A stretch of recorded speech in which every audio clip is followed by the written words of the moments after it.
Simula nang nag-try ko Naku mga mag-post, kapamilya, tingnan niyo naman tinuloy-tuloy tong ko na. ating mga Masaya sili at naman kahit walang napakarami nagre-react. at talaga nga namang matutuwa ka sa pamimitas dito sa ating bunga ng ating mga sili at para na tayong merong mga Christmas tree na naitanim dito sa ating garden.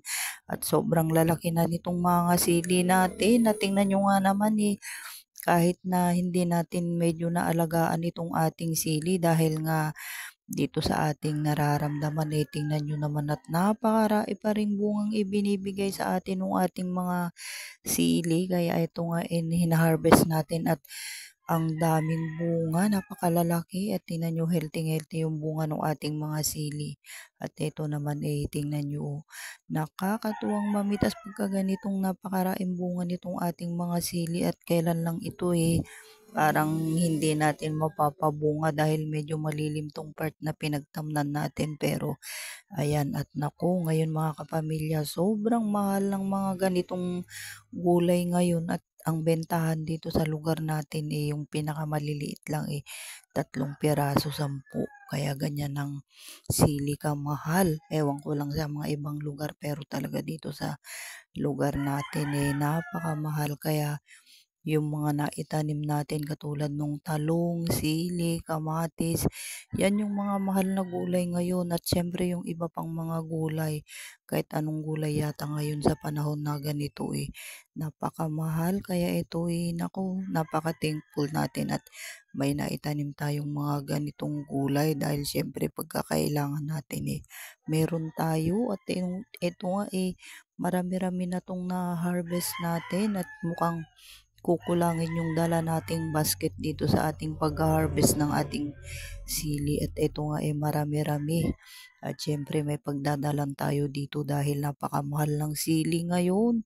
Kaya ito naman kailangan i-harvest natin tong mga bunga ng ating sili. Pero yung mga maliliit kailangan iwanan muna natin para meron pa rin tayong ma-harvest at marairay pa tong kanyang mga bunga. At mukhang kukulangin nga itong lagayan nating basket kaya kailangan kumuha pa tayo ng isang lalagyan. At eto tingnan nyo nga naman nakakatuwang mamitas. At yan, marami-rami na tayong nakuha at tingnan nyo naman tong ating pamimitas talaga namang napaka-fresh ng mga bunga ng ating mga sili at ang dami. Parang pagka namimitas ayaw mo nang maubos yung bunga para yung mga bunga nila Christmas tree yung itsura. Tingnan nyo naman at aliw na aliw tayong mamitas at syempre na-miss nating mag-harvest dito sa ating garden. At ito nga tingnan nyo naman at napakaraing ang bunga nitong ating mga sili. At ito pagka ganito karami yung mga naibubunga niya lalo na ngayon may patubig na dito sa ating mga pananim kaya siguro sila namunga ng napakarami.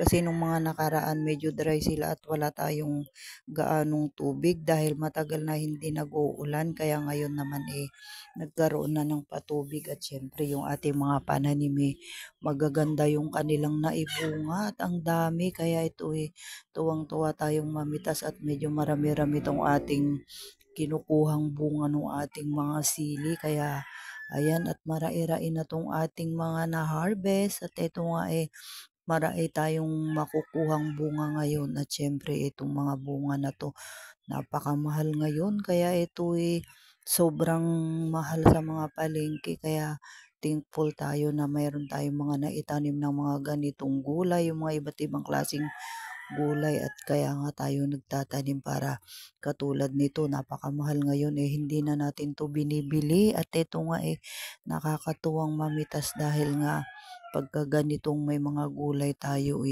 andyan lang sa paligid, i-harvest mo lang pagkakailangan mo. At syempre hindi lang yung panggamit mo, pwede mo pa ring ibenta pagka medyo marai-rai yung mga naging bunga nila, lalo na napakasipag mamunga. Kaya napakalaking tulong talaga pagka meron tayong itinatanim na mga gulay sa ating garden. Katulad niyan pagka kailangan natin ng mga gulay, meron tayo.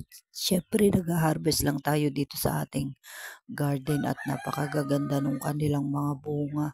Kaya syempre sipag at tiyaga lang din talaga ang puhunan pag nagtatanim tayo para yung ating mga pananim mabigyan din tayo ng maraing bunga. Kaya ayan naku talaga nga namang napakaraing binibigay na bunga nitong ating mga sili at maraing beses na tayo nakapag-harvest dito sa ating mga pananim.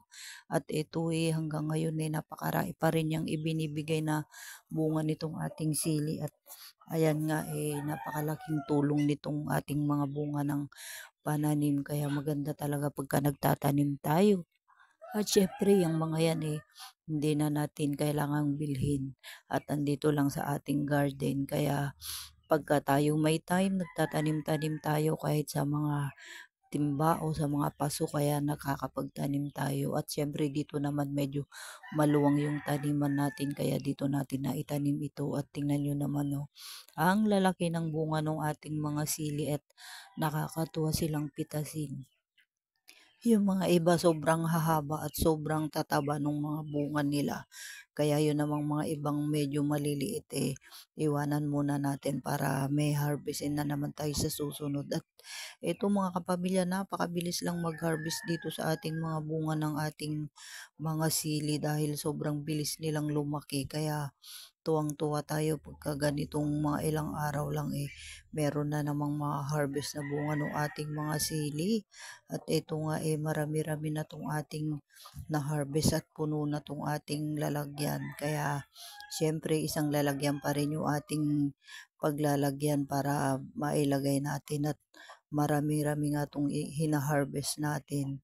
Kaya ayan ka pamilya, ang sarap mamitas pagka may sarili kang mga pananim at lalo na pagka ganitong napakamahal ng mga ganitong pananim talaga namang napakalaking tulong sa ating mga pangangailangan katulad ng mga sili na to. Pag magluluto ka andito lang at mag-harvest ka na nga lang dito sa iyong garden. Kaya masarap talaga pagka may mga pananim o magtanim kahit anong klase ng gulay basta pwedeng itanim maganda talaga dahil syempre napakalaking pakinabang ng ating mga gulay lalo na tong mga ganitong klase ng gulay. At itong mga to syempre biglang taas ang mga presyo, kaya ito malaking tipid talaga sa atin pagka may mga ganito tayong pananim. Kaya ayan yung ating mga gulay at syempre namitas din tayo nung iba pa nating mga gulay katulad ng mga talong at sitaw sa kamatis. Kaya nakakatuwa talagang mamitas pagka may mga ganitong pananim. At ito nga aliw na aliw tayo. Tingnan nyo, napakarami pa ring bunga, parang hindi matapos-tapos yung ating pamimitas dito sa kanilang mga bunga. At hanggang ilalim kahit saan mo tingnan parang Christmas tree na sa dami yung ating bunga ng mga sili na naitanim. At nakakatuwa silang pitasin kasi nga tingnan nyo naman yung kanilang mga bunga, napaka-healthy nung kanilang mga bunga at ang gaganda talaga nung binigay na bunga. At ayan na yung ating hinarvest at ayan yung isang basket natin.